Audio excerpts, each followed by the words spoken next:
Hello everyone, Stjepan here.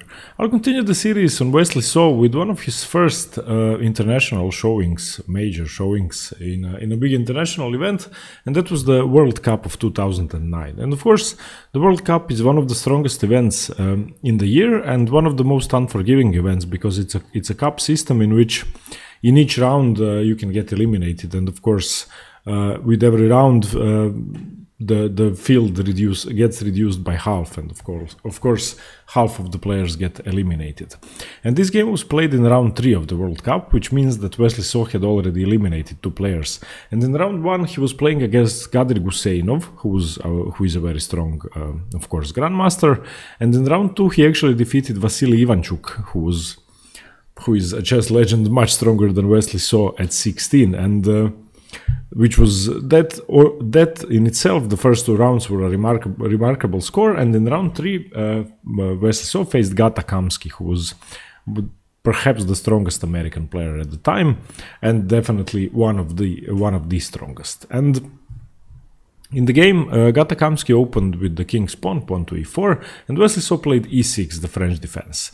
And we have d4, d5, and knight to c3, inviting perhaps the winner or the classical, and Wesley So goes for knight to f6, the classical variation, and after e5 we have now entered the Steinitz variation of the French defense, which is a very good line for both colors, in fact, and both colors have a clear plan of attack, but it's not as sharp as the winner or some lines in the Tarrasch French.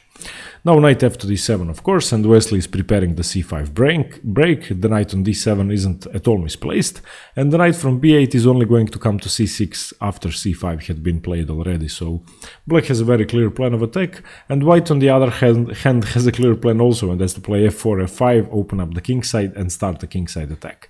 And that's exactly what happens. f4, c5, immediately counter-attacking on the queen side, knight to f3, knight to c6, bishop to e3, and now queen to b6 was played by Wesley So, which is the first deviation from the main line theory.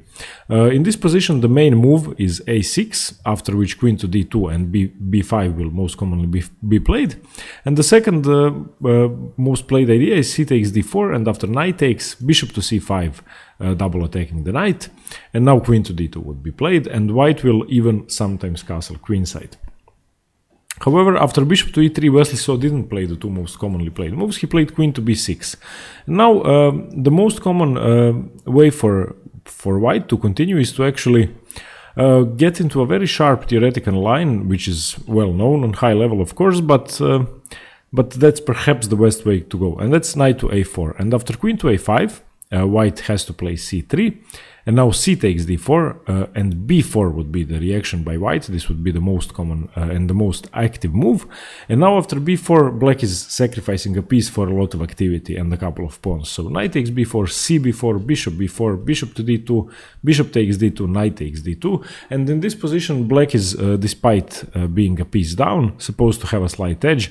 And of course, he still has all 8 pawns, so he only gave up a piece for 3 pawns, so it's nothing major. The material is in fact equal, and he has a lot more activity in the attack. So perhaps if this was the worst what could have happened, that's why Gata Kamsky decided not to go for knight to a4 on move 8. Instead of that, after queen to b6, he played a3. And this is a slightly passive option, which now lets black comfortably equalize. We have c d4, knight takes d4, bishop to c5, a similar variation to what we just saw, knight to a4, double attacking the bishop and the queen, but Wesley has a resource, queen to a5, and after c3, bishop takes d4, knight takes d4, queen takes d4, and now b6 is played by Wesley So, and in this position he stands slightly better. It's obvious that the knight on a4 is misplaced. That's one clear thing in the position. Secondly, the b2 pawn is weak. Thirdly, the king is still in the center, and it's at least 2 tempi away from castling. And the f4 break, the f4 advance doesn't really make that much sense in this position, because all the action is happening on the queen side. And thirdly, and most importantly, the bad French defense bishop from c8 has just found a square on a6, and that was the purpose of b6. And at any point, if the bishops get exchanged, black is going to stand better because he is resolving all of his positional problems. And the first problem that Gata Kamsky had to face is that any bishop move is in fact a waste of tempo, because black is going to play bishop to a6 anyway, and if you don't move your bishop away, you are never able to castle. So the game actually continues exactly the same way. Now bishop to e2 is played and bishop to a6. In this position, taking the bishop would be almost completely losing immediately, because if bishop a6, then queen a6, white can't castle, rook to d1 would be the best try, but now rook c8, b3, let's say he has to protect the knight.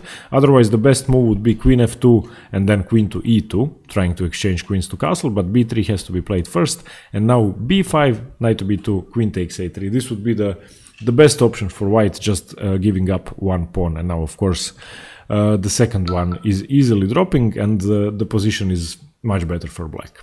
So that's why after bishop a6, Gata Kamsky played bishop to d1, and just defending the knight, accepting the fact that he can't castle. We have queen b5 attacking b2, b4, rook c8, knight to b2, queen to c6, rook c1 castles, a4. Gata Kamsky is now threatening to grab the bishop, but now bishop to c4, centralizing, offering a trade of bishop for knight, which is very good structurally, because in this pawn formation, it's obvious who has the weaknesses. c3 is weak, f4 is weak. If the f pawn moves, e5 is almost lost, and black has a great structural advantage here. So bishop to g4 is played. We have bishop to b3, now double attacking the a4 pawn, and after castles, it is in fact taken, bishop a4, and f5 now, trying to gain some activity for the lost pawn, but that really isn't enough. There isn't really much that white can do in the attack, and this is now completely winning for black, and both materially, positionally and structurally completely winning for black. We have bishop b5, getting away from the possible pin by the rook. Of course, then the a7 pawn would be lost. Rook fe1, rook f2 e8, reinforcing the weakness on e6, which is often the weakest point in black's position in the French defense. Rook e3, f6, a very strong move, undermining white's two advanced central pawns, and whichever way white takes, black stands better.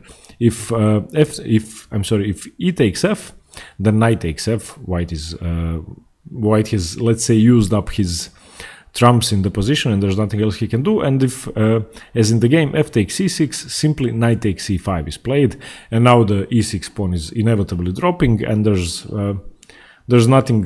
White didn't really achieve anything in the position. He tries bishop to f5, trying to pressure the h7 pawn, g6, chasing the bishop away, bishop h3, queen to d6, rook d1, rook c to d8, rook to d2, trying to double up rooks. But now already it's only move 29, and it's fairly obvious that white's fight is hopeless, and that he can't really do anything to hold this position, because the bishop is so much stronger than white's bishop on h3, of course, which is staring at his own pawn. The knight on b2 is ridiculous compared to the strong knight outposted on e5, a square from which it can't be dislodged. The rooks are arguably equally active, but the minor pieces are what makes the difference in this position. Queen e7 is played by Wesley So. Rook f2, knight to c6, queen to d2, d4, an aggressive advance in the center. Of course, the pawn can't really be taken. Rook e4, dc3, queen c3 he has to take because the rook was attacking the queen. Now rook to f8 is played, reinforcing f6. Now perhaps planning to move the queen, even because the e7 square is still covered by the knight and by the queen. If the queen moves, so g4, rook d6, bishop to g2, trying to attack the knight on c6, knight to e5, moving in advance, g5, rook e6, gf6, rook f takes f6. This is now a cash out, one could say, by Wesley So, and he's now simply converting to a completely winning endgame, 2 pawns up. Rook takes f6, queen takes f6, rook to e3 is tried by Gata Kamsky, but there's nothing really to do in this position. 2 pawns up is just too much, and now Wesley will simply aim to exchange the pieces. Bishop c6, knight to d1, Queen to g5, rook to g3 attacking the queen. Now queen to f4 is played, a very good move, very active move. Knight to f2, trying to solidify, and now the bishops get exchanged. Bishop takes, king takes, knight to c4. This is a very aggressive move, preparing to check from the e3 square, a very active move. Queen to d3, knight e3 check, king to g1, knight to f5 attacking the rook and misplacing it from the very active square. Queen to d5 is played. Of course, now if knight takes rook, then queen takes rook check and black is completely lost. So first queen to c1 check. Now knight to d1 is played, and in many of these positions, if white isn't careful, then the e3 square is forking queen and king. Of course, for now the rook is defending, but that could become a problem. And in fact, in this position, if the king goes on g2, then knight e3 check, rook takes e3, queen takes e3 is defending the rook on e6, and black is even better in the position. So knight to d1 blocking the check was played by Gata Kamsky. King f7, trying to block, firstly defending the rook, and secondly blocking any checks from d2 with a simple rook move and making the knight movable. Rook to c3, trying to check from the 7th rank. Now this has to be stopped, but first queen to g5 check.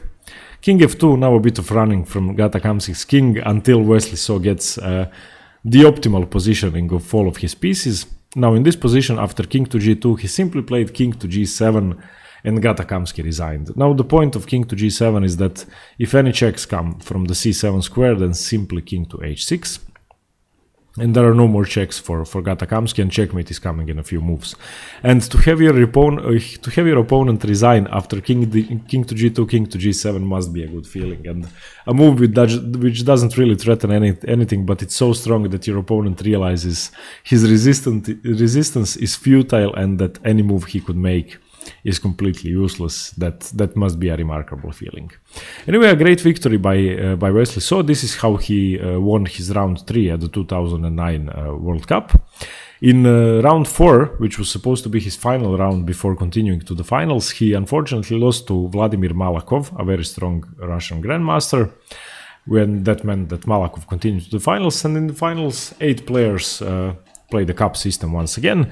In the finals, Boris Gelfand won against Ruslan Ponomaryov, a Ukrainian grandmaster, and Gelfand won the World Cup, went on to the candidates because he qualified, etc., etc. The rest is history. However, this was a very strong performance by Wesley, despite not going on until the end of the event. Because at 16, to be able to play such a stressful event, such a cup event, such an event in which each round is absolutely crucial is very uncommon for such a young player, and what he managed to achieve is great in its own right. Okay, everybody, I hope you like this very nice French defense by Wesley So. Stay tuned for more chess by Wesley, by Bobby Fischer, Raul Capablanca, and more theoretical analysis. Thanks very much. Bye.